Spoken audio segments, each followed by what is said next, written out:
Kadang kan banyak juga pasien yang kayak keras kepala gitu. Saya udah biasa beli ini kok, kayak amoxicillin kan kayak udah kacang goreng banget ya. Sakit gigi dikit, langsung antibiotiknya amoxicillin. Mungkin kalau misalkan dari generik itu dan patent itu sebenarnya sama ya Mas ya untuk kandungannya. Jamu itu sebenarnya baik, asal kayaknya baiknya lebih kita aja sih yang bikin sendiri.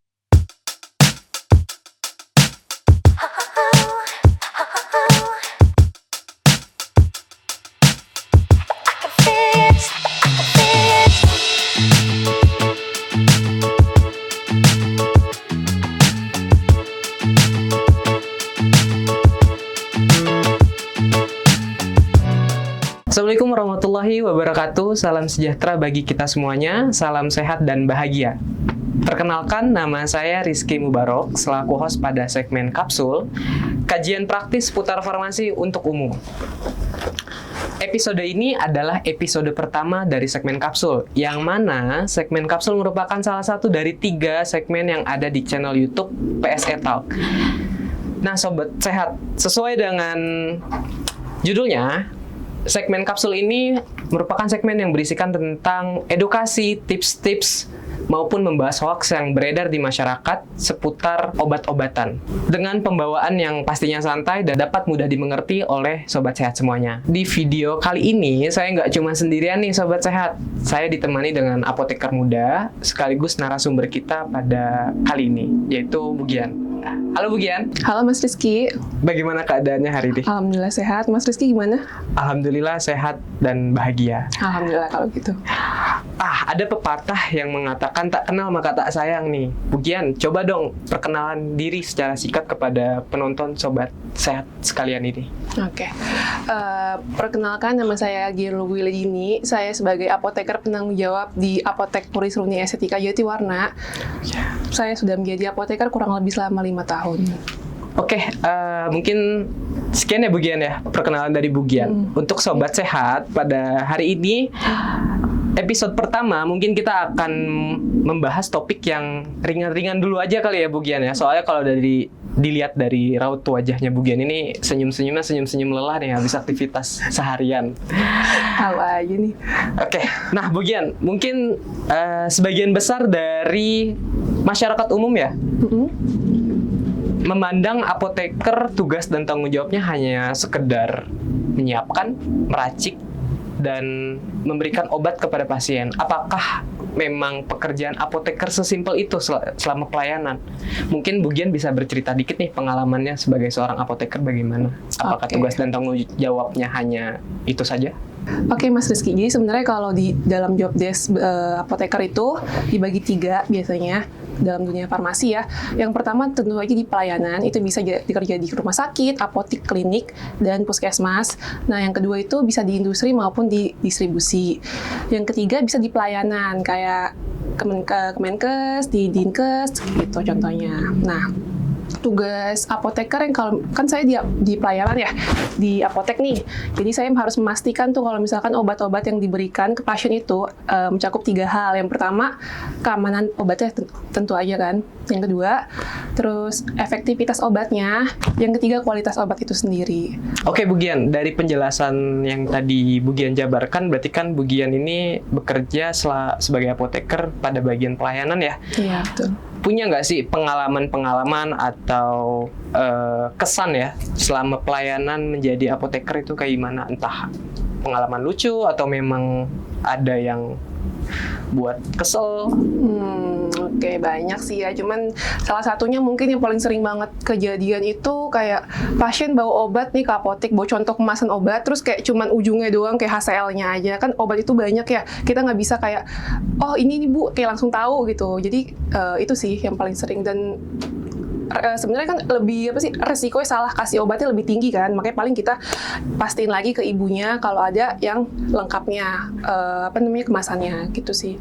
Nah Bu Gian, berbicara tentang obat di kalangan masyarakat yang beredar itu kan banyak ya jenis-jenisnya atau golongannya lah ya. Sepengetahuan saya ada 3 macam nih. Obat bebas yang logonya warna hijau, kemudian obat bebas terbatas yang logonya warna biru, dan obat keras yang logonya warna merah di lingkaran ada huruf K-nya ya, kalau nggak salah, mungkin nanti bisa dikoreksi. Nah, kenapa sih obat ini harus digolongkan dengan ketiga kategori itu? Apa fungsinya dan tujuannya supaya apa gitu? Jadi dari 3 golongan obat itu, yang pertama ada obat bebas. Obat bebas itu bisa dibeli tanpa resep dokter dan biasanya ada di toko obat juga ya, obat bebas itu. Yang kedua ada obat bebas terbatas. Obat bebas terbatas bisa dibeli dengan bebas juga, tapi di masing-masing kemasannya biasanya ada peringatannya yang emang harus lebih hati-hati dibandingkan dengan obat bebas itu sendiri. Yang ketiga ada obat keras. Jadi obat keras itu wajib diberikan dengan resep dokter. Karena apa? Karena dia bisa jadi kemungkinan efek sampingnya lebih besar daripada obat bebas dan obat bebas terbatas. Nah, oke Bu Gian, dari penjelasan Bu Gian yang barusan, berbicara tentang obat bebas ya, yang bisa kita beli tanpa menggunakan resep dokter di apotek, boleh nggak sih kita sebagai masyarakat umum atau sebagai pasien nih, membeli obat bebas dengan jumlah yang banyak, misalkan 1 box gitu? Sebenarnya kalau dalam aturan nggak ada aturan yang mengikat, maksudnya untuk pembelian obat tuh harus gini banyak minimal gitu, nggak ada sih Mas. Tapi kalau dalam takutnya ya kan bisa penyalahgunaan obat atau mungkin bisa overdose karena salah aturan pakai, atau mungkin nanti bisa penyimpanan yang salah jadinya obatnya rusak. Menurut saya sih perlu pemantauan dari apoteker ya. Nah Bu, beralih ke obat keras nih. Antibiotik itu termasuk ke dalam golongan apa sih Bu? Ke dalam golongan obat keras. Oke. Berarti obat antibiotik ini tidak bisa dibeli tanpa resep dokter dong? Wajib pakai resep dokter malahan. Oh, karena obat oke. keras ya. Obat keras. Nah, ada nggak sih atau sering nggak sih menemukan pasien-pasien yang agak keras kepala Oh iya. memaksa beli antibiotik tanpa menggunakan resep dokter, dan bagaimana sikap ibu sebagai seorang apoteker untuk mengedukasi dan menginformasikan kepada pasien tersebut? Banyak sih Mas, kalau pasien yang kayak gitu ya. Kadang kan banyak juga pasien yang kayak keras kepala gitu. Saya udah biasa beli ini kok, kayak amoxicillin kan kayak udah kacang goreng banget ya. Sakit gigi dikit, langsung antibiotiknya amoxicillin. Paling diedukasi dulu pasiennya, ibu untuk antibiotik ini perlu dari resep dokter gitu. Wajib dengan resep dokter pemberiannya. Kalau misalkan nggak dengan resep dokter, maka takutnya ibu akan resistensi. Atau nanti selanjutnya ibu nggak cocok pakai antibiotik ini gitu. Dan membutuhkan dosis yang lebih tinggi lagi. Oke. Nah, Bu Gian, berbicara tentang antibiotik ya, saya ini kan memang bukan sering ya, maksudnya pernah berobat sesekali ke dokter dalam kondisi tertentu ya. Biasanya dokter meresepkan antibiotik nih.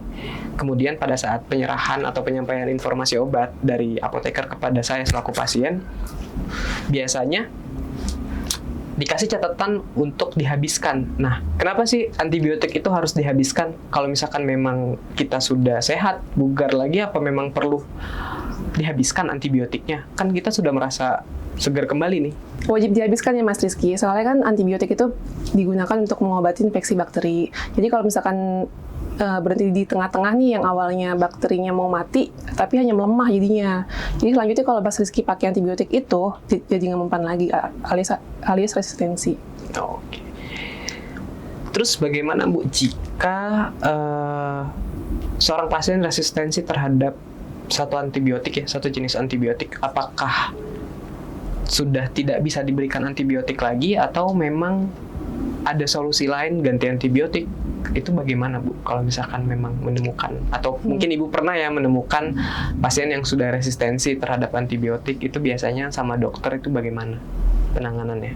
Biasanya dokter akan mengganti, yang pertama mungkin akan naikin dosisnya ya, yang kedua kemungkinan dokter bakal ganti antibiotiknya ke golongan yang lebih agak tinggi.